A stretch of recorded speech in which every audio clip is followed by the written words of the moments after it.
It is the first night of the Hanukkah celebration. Mr. Frank is standing at the head of the table on which is the menorah. He lights the shamas, or servant candle, and holds it as he says the blessing. Seated listening is all of the family, dressed in their best. The men wear hats. Peter wears his cap. Reading from a prayer book. Praised be thou, O Lord our God, ruler of the universe, who hast sanctified us with thy commandments, and bidden us kindle the Hanukkah lights. Praised be thou, O Lord our God, ruler of the universe, who has wrought wondrous deliverances for our fathers in days of old. Praised be thou, O Lord our God, ruler of the universe, that thou hast given us life and sustenance, and brought us to this happy season. Mr. Frank lights the one candle of the menorah as he continues. We kindle this Hanukkah light to celebrate the great and wonderful deeds wrought through the zeal with which God filled the hearts of the heroic Maccabees 2,000 years ago. They fought against indifference, against tyranny and oppression, and they restored our temple to us. May these lights remind us that we should ever look to God, whence cometh our help. Amen. Amen. Mr. Frank hands Mrs. Frank the prayer book. I lift up mine eyes unto the mountains, from whence cometh my help.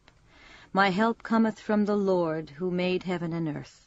He will not suffer thy foot to be moved. He that keepeth thee will not slumber.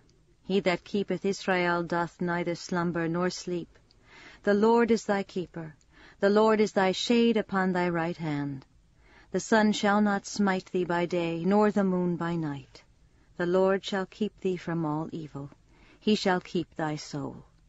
The Lord shall guard thy going out and thy coming in, from this time forth and forevermore. Amen. Amen. Mrs. Frank puts down the prayer book and goes to get the food and wine. Margot helps her. Mr. Frank takes the men's hats and puts them aside. Rising. That was very moving. Pulling him back. It isn't over yet. Sit down, sit down! There's a lot more. Songs and presents. Presents? Not this year, unfortunately. But always on Hanukkah, everyone gives presents, everyone. Like our St. Nicholas Day. There is a chorus of no's from the group. No, not like St. Nicholas. What kind of a Jew are you that you don't know Hanukkah?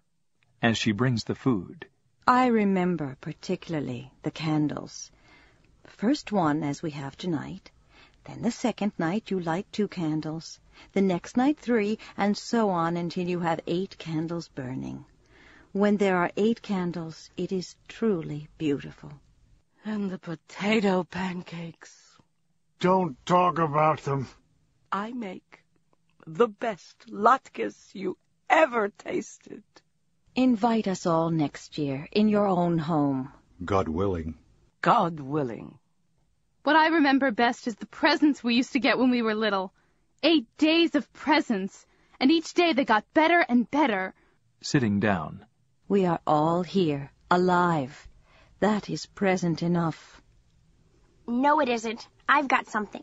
She rushes into her room, hurriedly puts on a little hat improvised from the lampshade, grabs a satchel bulging with parcels, and comes running back. What is it? Presents. Presents? Look! What's she got on her head? A lampshade. She picks out one at random. This is for Margot. She hands it to Margot, pulling her to her feet. Read it out loud.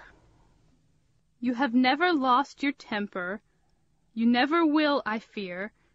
You are so good, but if you should, put all your crosswords here. She tears open the package. A new crossword puzzle book. Where did you get it? It isn't new. It's one that you've done. But I rubbed it all out, and if you wait a little and forget, you can do it all over again. Sitting. It's wonderful, Anne. Thank you. You'd never know it wasn't new. From outside, we hear the sound of a streetcar passing. With another gift. Mrs. Van Daan? Taking it. This is awful.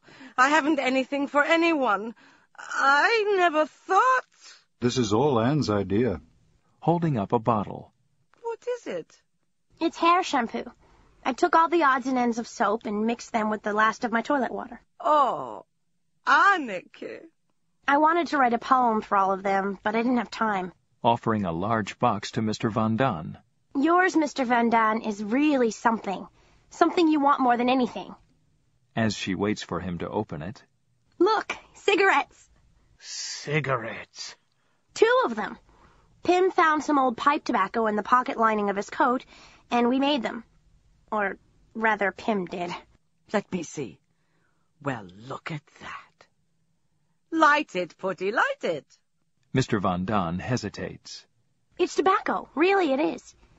There's a little fluff in it, but not much. Everyone watches intently as Mr. Van Daan cautiously lights it. The cigarette flares up. Everyone laughs. It works. Look at him. Thank you, Anne. Thank you. Anne rushes back to her satchel for another present, handing her mother a piece of paper. For Mother, Hanukkah greeting. She pulls her mother to her feet. Here's an IOU that I promised to pay. 10 hours of doing whatever you say. Signed, Anne Frank. Mrs. Frank, touched, takes Anne in her arms, holding her close. 10 hours of doing what you're told? Anything you're told? That's right. You wouldn't want to sell that, Mrs. Frank. Never. This is the most precious gift I've ever had. She sits, showing her present to the others. Anne hurries back to the satchel and pulls out a scarf, the scarf that Mr. Frank found in the first scene, offering it to her father. For Pim. Anneke, I wasn't supposed to have a present. He takes it, unfolding it and showing it to the others. It's a muffler to put round your neck. Like an ascot, you know. I made it myself out of odds and ends. I knitted it in the dark each night after I'd gone to bed. I'm afraid it looks better in the dark. Putting it on. It's fine. It fits me perfectly. Thank you, Anneke. Anne hands Peter a ball of paper with a string attached to it. That's for Mushi. Rising to bow. On behalf of Mushi, I thank you. Hesitant, handing him a gift. And this is yours, from Mrs. Quack Quack. As he holds it gingerly in his hands. Well, open it. Aren't you going to open it? I'm scared to. I know something's going to jump out and hit me. No, it's nothing like that, really. As he is opening it. What is it, Peter? Go on, show it. It's a safety razor. What? A razor. Looking at it. You didn't make that out of odds and ends. Meep got it for me. It's not new, it's second-hand. But you really do need a razor now. For what? Look on his upper lip. You can see the beginning of a mustache. He wants to get rid of that. Put a little milk on it and let the cat lick it off. Starting for his room. Think you're funny, don't you? Look, he can't wait. He's going in to try it. I'm going to give Mushi his present. He goes into his room, slamming the door behind him. Mushi, Mushi, Mushi. In the distance, we hear a dog persistently barking. Anne brings a gift to Dussel. And last but never least, my roommate, Mr. Dussel. For me? You have something for me? He opens the small box she gives him. I made them myself. Capsules. 2 capsules. They're earplugs. Earplugs? To put in your ears so you won't hear me when I thrash around at night. I saw them advertised in a magazine. They're not real ones. I made them out of cotton and candle wax. Try them. See if they don't work. See if you can hear me talk. Putting them in his ears. Oh, wait now. Until I get them in. So. Are you ready? Huh? Are you ready? Good God! They've gone inside. I can't get them out. They laugh as Mr. Dussel jumps about, trying to shake the plugs out of his ears. Finally, he gets them out, putting them away. Thank you, Anne. Thank you. I love you, Sitting at the table. And now, let's have the song, Father. Please. Have you heard the Hanukkah song, Mr. Dussel? The song is the whole thing. Oh, Hanukkah, the sweet celebration. I'm afraid, Anne, we shouldn't sing that song tonight. To Dussel. It's a song of jubilation, of rejoicing. One is apt to become too enthusiastic. Oh, please, let's sing the song. I promise not to shout. Very well, but quietly now. I'll keep an eye on you, and when... Oh, Hanukkah. As Anne starts to sing, she is interrupted by Dussel, who is snorting and wheezing. Pointing to Peter. You! Peter is coming from his bedroom, ostentatiously holding a bulge in his coat as if he were holding his cat, and dangling Anne's present before it. How many times? I told you! Out! Going to Peter. What's the matter with you? Haven't you any sense? Get that cat out of here. Cat? You heard me. Get it out of here. I have no cat. Delighted with his joke, he opens his coat and pulls out a bath towel. The group at the table laugh, enjoying the joke. It doesn't need to be the cat. His clothes are enough when he comes out of that room. Don't worry, you won't be bothered anymore. We're getting rid of it. At last, you listened to me. He goes off into his bedroom. I'm not doing it for you. It's all in your mind. All of it.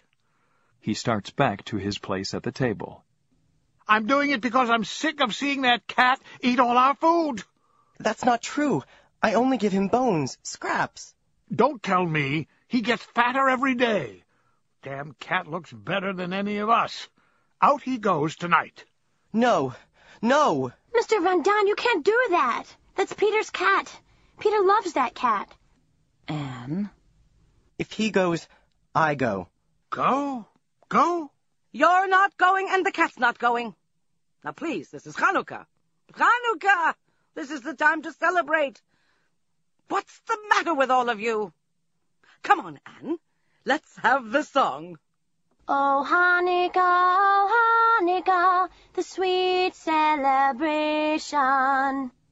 Rising. I think we should first blow out the candle. Then we'll have something for tomorrow night. But, Father, you're supposed to let it burn itself out. I'm sure that God understands shortages. Before blowing it out. Praised be thou, O Lord our God, who hast sustained us and permitted us to celebrate this joyous festival. He is about to blow out the candle when suddenly there is a crash of something falling below. They all freeze in horror, motionless. For a few seconds there is complete silence. Mr. Frank slips off his shoes. The others noiselessly follow his example. Mr. Frank turns out a light near him. He motions to Peter to turn off the center lamp.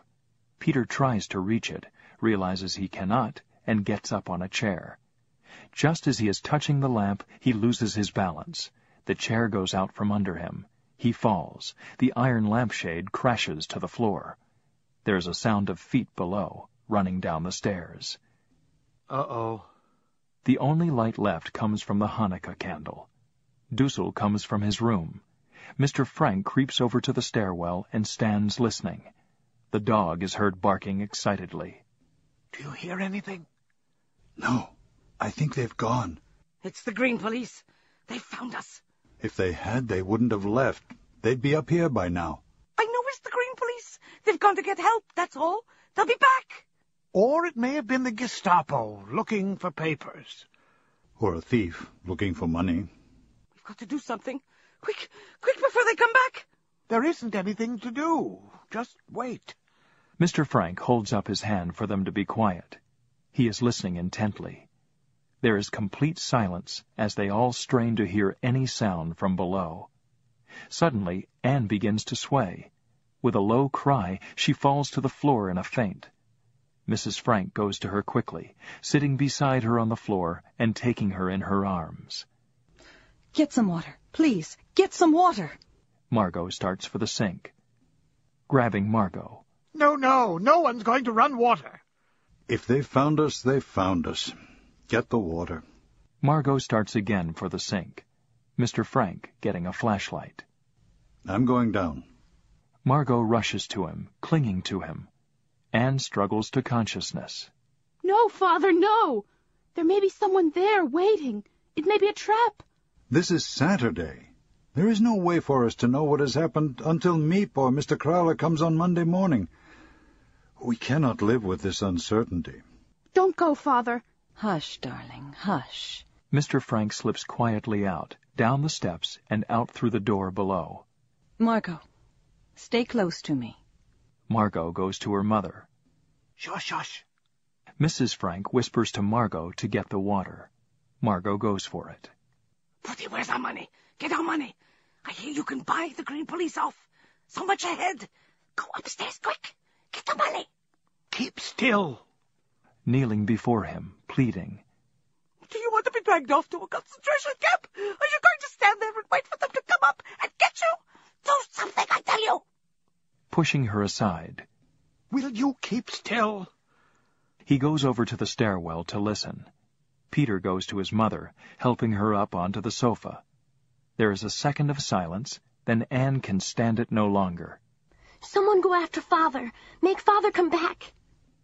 Starting for the door. I'll go. Haven't you done enough?